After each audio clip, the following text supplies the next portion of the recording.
Hi friends, Mrs. McBride here, coming to you straight from my kitchen table. I'm here in the notes on page 14. Sorry there's a lot of notes today, but just one of those kind of days. So the idea is that we're going to talk about what forces are acting in which direction. So we've learned about gravity, we've learned about tension, we've learned about the normal force, and we've learned about friction. And now we're sort of putting everything together. In addition, before we get too far today, you're also going to need your blue sheet because I want to put some stuff on our blue sheet. Okay, so this is sort of like your cheat sheet, meaning that we're going to put it all together, all the information that we've learned in one spot. So here we go. Now, what forces do we have? Well, let's start out with the generic, like push-pull. So we'll call this push or pull. And what direction does this point? Well, this points in the direction given. So whatever direction is given, that's the direction that it points in. When is it present? Well, when given. So if you have a force given in the problem, that's when you have the force.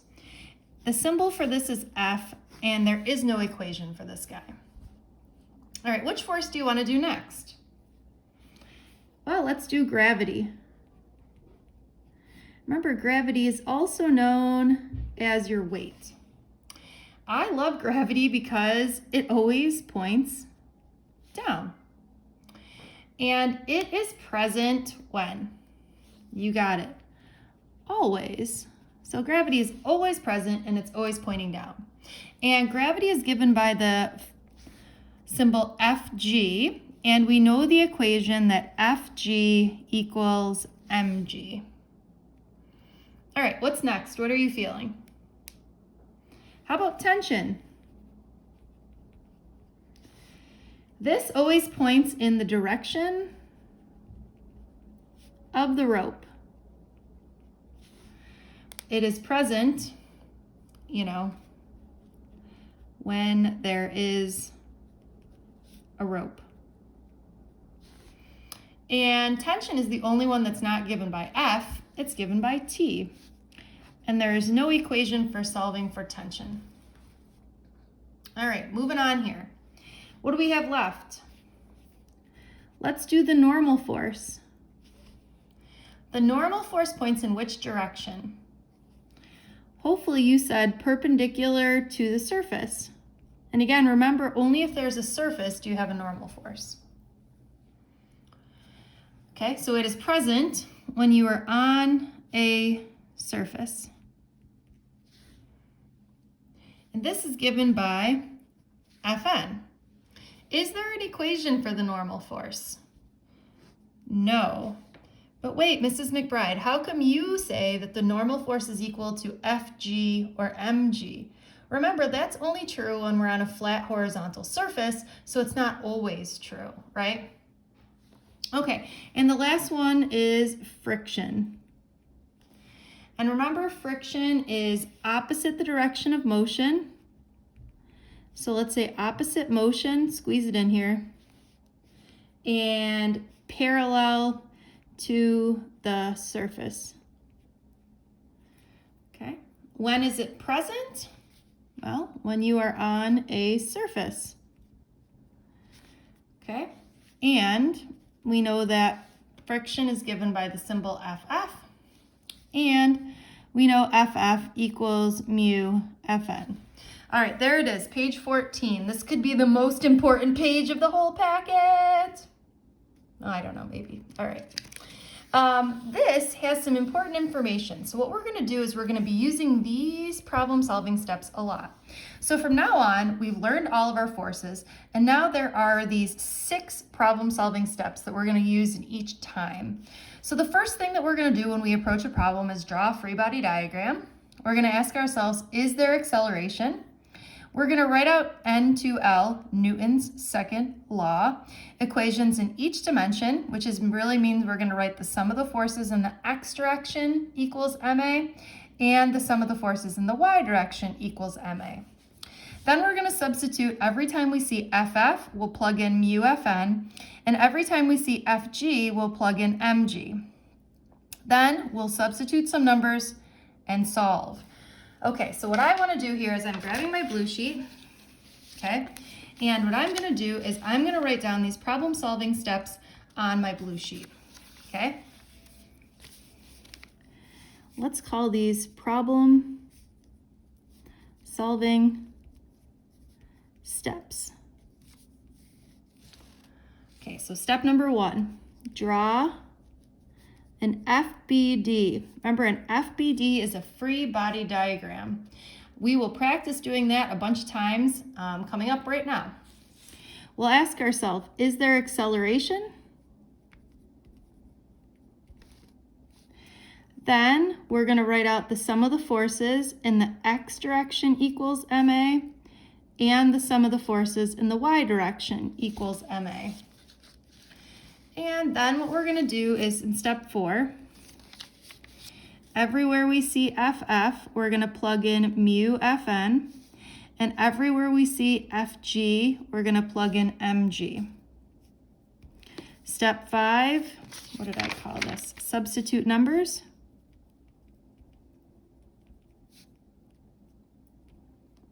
And everybody's favorite, step 6, solve. Okay, what if this doesn't mean anything to you right now? Well, it probably won't. Let's go ahead and practice this. Here we go.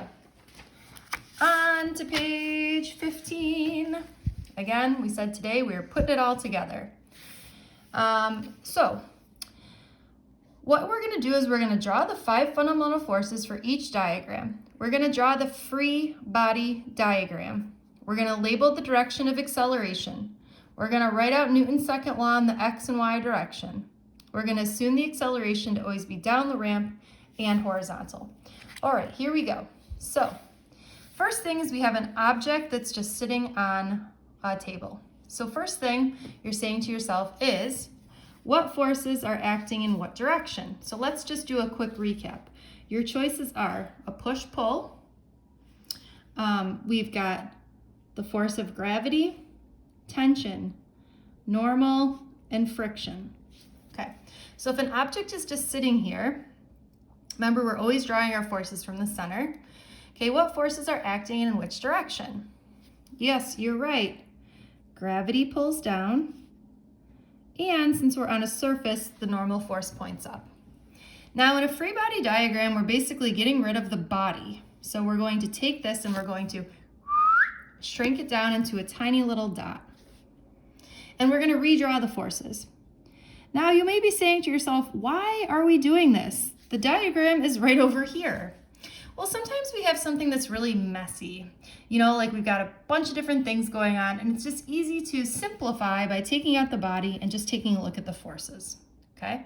So when you're asked to draw a free body diagram, they're looking for you to shrink your object down into a tiny little dot. Okay, so now we're going to write out the sum of the forces in the x direction and the sum of the forces in the y direction. We call this double the fun. Here we go. Sum of the forces in the x direction equals ma, and we'll also write out the sum of the forces in the y direction equals ma. Oh, you know what we did? Hold on. So we drew our free body diagram. Mrs. McBride just forgot step 2. We didn't ask ourselves, is there acceleration? Okay. Is there acceleration? No. Okay, so if there's no acceleration, you can cross that off. If there is no acceleration, you know what else that means is, I'm flipping back here to page 4. If there is no acceleration, that means, or the sum of the forces equal to 0, that means the forces are balanced or they're in equilibrium. Okay, so in the x direction, there are no forces, right? In the y direction, these forces must be balanced because there's no acceleration. Okay, so we can write out that Fn equals Fg. Right now, we're just practicing the steps. Okay, so we have no numbers. So once we're done here and we've written out the sum of the forces in the x direction and y direction, step 4 says everywhere you see FF, plug in mu Fn. We have no friction. Everywhere you see FG, plug in mg. Okay, so I'm going to substitute in mg. Now we have no numbers, so I'm not going to go any further, but if I had numbers, then I would go ahead and on step 5 and I would substitute in numbers and I would solve for what I was looking for. But right now what we're doing is we're putting it all together. Why do I think it's important to have all of this together on one page? Well, let's say, for example, you're doing some homework, or maybe you're taking a test, and you want to go back and look and see, well, what happens in this situation, or this one, or this one, or this one? Then you can look, right? All right, next one. We see an object being pulled by some sort of force. So first thing we're gonna do is we're gonna identify the forces that are acting. Okay, so here's force. What else do we have acting and in which direction? If at any point you want to pause the video or do it on your own and speed up, then by all means go for it. Okay, so we also have the normal force pointing up because we're on a surface. We have friction pointing opposite the direction of motion, and we have gravity. Okay, now we're going to draw a free body diagram. Shrink it down into a tiny little dot. Force, Fn, FF, and FG. Okay, here we go.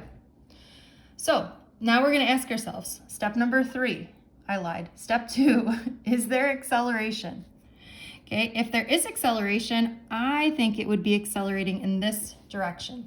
Do you notice how I sort of drew this on here? This is sort of like the third wheel of free body diagrams. It's not a force, so it can't go on the free body diagram.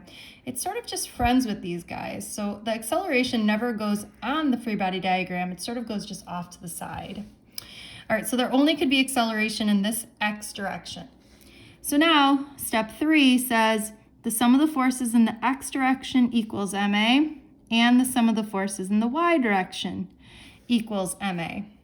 We only have acceleration in the x direction, so no acceleration in the y. If there's no acceleration in the y, we know that these forces are what? Say it a little louder.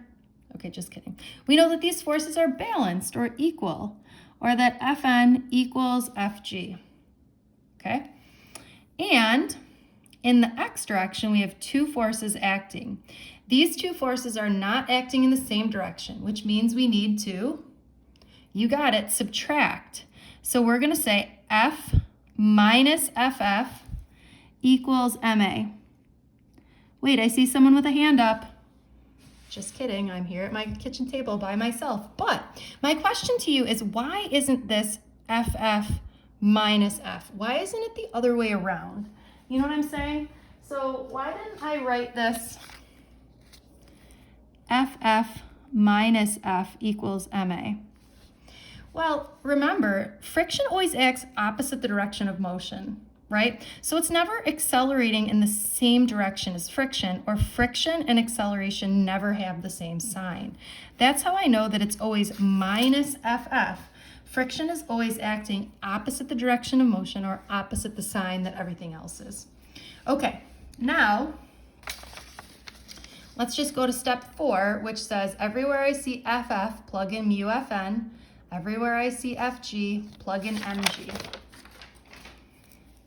F minus mu Fn equals ma. Fn equals mg. Okay, great. For those of you who like to know where we're headed, we're going to do 2 more of these, and then we're on to the next thing. Here we go. So here's an object falling with no air resistance. So what forces are acting? Well, you got it. Gravity pulls down. What other forces are acting? You're right, nothing. Okay, so the only force that's acting is gravity. Makes our free body diagram pretty easy, right? What's the direction of acceleration? Is there acceleration? You're right, the acceleration is going down. Okay, so if we do the sum of the forces in the x direction equals ma, and the sum of the forces in the y direction equals ma. Remember, There aren't any in the x direction here, only in the y direction. So here we could say Fg equals ma. It's the only force in the y direction.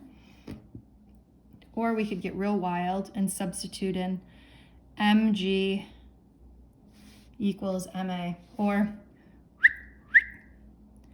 g equals a. Go figure. The acceleration due to gravity is the acceleration. I can't believe we just proved that. Okay, sorry for the sarcasm. Here we go. Last one. You got an object that's hanging by a rope.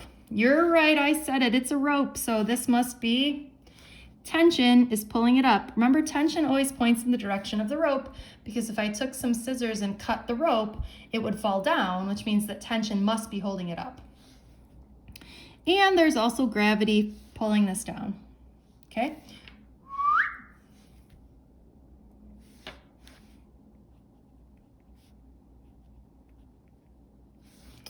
All right, is there acceleration?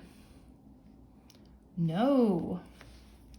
So if we write out the sum of the forces in the x direction equals ma, and the sum of the forces in the y direction equals ma, no acceleration, and there's actually no forces in the x direction.